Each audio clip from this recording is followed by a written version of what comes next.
हम YouTube channel को subscribe करें और बेल के आइकन पर क्लिक करें। अस्सलाम वालेकुम एवरीवन, मेरा नाम डॉक्टर साकिब कलीम है और शोबे से मैं एक डेंटिस्ट और ओरल एंड मैक्सिलोफेशियल सर्जन हूँ। वो डॉक्टर जो चेहरे और जबड़े की सर्जरीज करता है। मैंने अपना BDS बकाई मेडिकल यूनिवर्सिटी से 2013 में कंप्लीट किया। उसके बाद मल्टीपल हॉस्पिटल्स में मैंने अपनी OPD की और 2016 में मैंने अपना मास्टर्स किया और मैंने अपने मास्टर्स की रेजिडेंसी अब्बासी शहीद हॉस्पिटल से की। और इस टाइम पे मैं एज अ डेंटल सर्जन और oral and maxillofacial surgeon multiple hospitals में अपनी OPD करता हूँ। अच्छा, सबसे पहले मैं आप लोगों की कुछ कॉन्सेप्ट्स क्लियर करना चाहूँगा, ठीक है। वो कॉन्सेप्ट्स जिनका कोई सेंस नहीं बनता, ठीक है। इनमें से एक कॉन्सेप्ट जो है लोगों का वो ये है कि दांत निकलवाने से हमारी आईसाइट कमज़ोर हो जाती है। तो मैं आप लोगों को एक बात बताना चाहूँगा कि किसी भी किस्म के कोई भी दांत निकलवाने से आपकी आईसाइट पे कोई फ़र्क नहीं पड़ता। आंखों की एक बिल्कुल अलग नर्व सप्लाई होती है, उसकी बिल्कुल अलग नसें होती हैं जो एक बिल्कुल अलग जगह से जा रही होती हैं, और सिमिलरली दांतों की बिल्कुल अलग नर्व सप्लाई होती है, वो एक अलग जगह से जा रही होती है। तो इनका आपस में कोई लिंक नहीं होता कि आप किसी भी किस्म के आपके दांत निकलवाने से आपकी आईसाइट पे किसी भी किस्म का कोई असर पड़े। सिमिलरली एक और बहुत कॉमन हमारे यहाँ एक चीज समझी जाती है, वो ये कि अकल दांत निकलवाने की वजह से आपकी अकल कमजोर हो गई है, ठीक है। तो ऐसा भी बताना चाहूंगा कि कुछ नहीं होता, कभी भी अकल दांत निकलवाने से आपकी अकल कमजोर नहीं होती। अलबत्ता ये कि अकल दांत को अकल दांत कहा इसी वजह से जाता है क्योंकि इसका इरप्शन टाइम, मतलब ये आपके मुंह में तब निकलती है जिस जमाने में आपको अकल आती है, जो कि हमारे पाकिस्तान के ओवरऑल वर्ल्ड वाइड जो एक एज है वो 18 से 19 साल होती है, जिसमें लोग ये बात समझते हैं कि यार हाँ, इस जमाने में इंसान को अकल आ जाती है। तो उस टाइम पे क्योंकि ये दाढ़ निकलती है, इसी वजह से उसको कॉमनली कहा जाता है अकल दाढ़। तो इसका जो प्रॉपर नाम है वो है थर्ड मोलर। तो अकल दाढ़ निकलवाने से कभी भी आपकी अकल नहीं चली जाती, ये सिर्फ एक कहने वाली बात है। अच्छा, एक और कॉन्सेप्ट जो हमारे यहाँ लोगों में पाया जाता है वो ये कि स्केलिंग, जिसको दांतों की सफाई कहते हैं, इससे आपके दांत कमजोर हो जाते हैं। तो ये भी चीज़ आप लोगों को क्लियर करना चाहूँगा कि किसी भी किस्म की स्केलिंग से या फिर किसी भी किस्म की सफाई से आपके दांत कमजोर नहीं होते, अलबत्ता दांत ज़्यादा बेहतर हो जाते हैं। इसमें सबसे बेहतर तरीका तो ये होता है कि आप खुद ब्रश से अपने दांतों की सफाई रखिए, ठीक है। मगर कभी कभार जो दांत पे धब्बे आ जाते हैं, जिनको हम स्टेन्स कहते हैं, वो कभी कभार इतने ज़्यादा सख्त हो जाते हैं कि वो आपकी ब्रशिंग से नहीं निकल सकते, तो फिर आपको अल्टीमेटली स्केलिंग करवानी ज़रूरी हो जाती है। तो ऐसे सिनेरियो में अगर आप स्केलिंग करवाते हैं तो इससे आपके दांत कमज़ोर नहीं हो जाते। पहले किसी ज़माने में होता ये था, आज से शायद 40-50 साल पुराने, उसमें ये होता था कि दांतों की सफाई करने के लिए दांत की ऊपर वाली लेयर जिसपे गंदगी लगी हुई है या धब्बे लगे हुए, इन चीज़ों को घीस दिया जाता था, ठीक है। तो जब ऊपर वाली सरफेस ही आपने घीस दी तो अंदर की तरफ से जो सरफेस निकली वो भी कुछ साफ सुथरी निकली। मगर ये बहुत ज़माने पुरानी बात है। इस टाइम की डेंटिस्ट्री में और उस ज़माने की डेंटिस्ट्री में काफ़ी फ़र्क है। अब चीज़ें बहुत ज़्यादा बेहतर हो गई हैं। कभी भी आपके दांत को स्केलिंग के अंदर घीसा नहीं जाता, अलबत्ता पानी के प्रेशर से आपके दांतों की सफाई की जाती है। इससे आपके दांत वक्ती तौर पे 1-2 दिन के लिए आपको सेंसिटिव लगते हैं, क्योंकि वो पार्ट जो गंदगी के अंदर काफ़ी टाइम से मुब्तला था, जब वो वहाँ से हटता है तो काफ़ी टाइम बाद आपके दांतों में खाना पीना जाके टकराता है, जिसके बिहाफ पे आपको 1-2 दिन तक सेंसिटिविटी होती है और उसके बाद आपकी सारी चीज़ें सही हो जाती हैं, आपके दांत भी बिल्कुल सही हो जाती है। अच्छा, बहुत सारे लोग हमसे ये सवाल करते हैं कि हमें डेंटिस्ट के पास कब जाना चाहिए।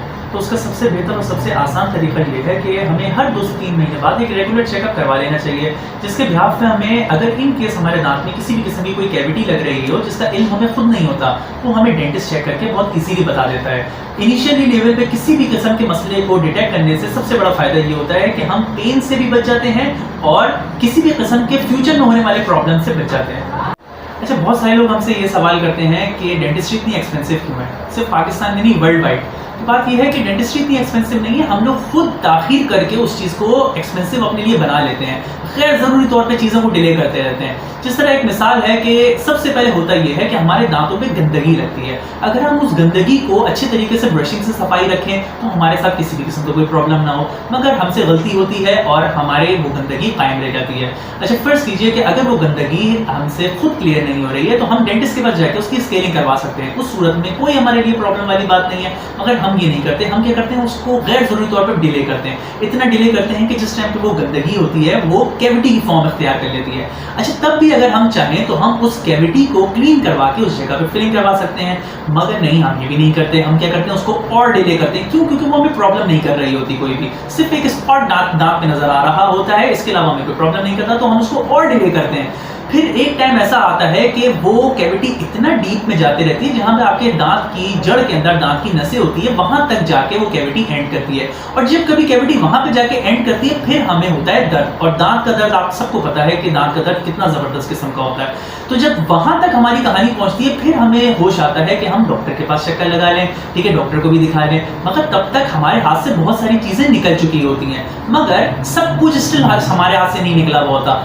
तो हमारे पास उस जमाने में भी ऑप्शन होता है कि हम इसकी रूट कैनाल करवा लें, हम इसके ऊपर कैप कर दें।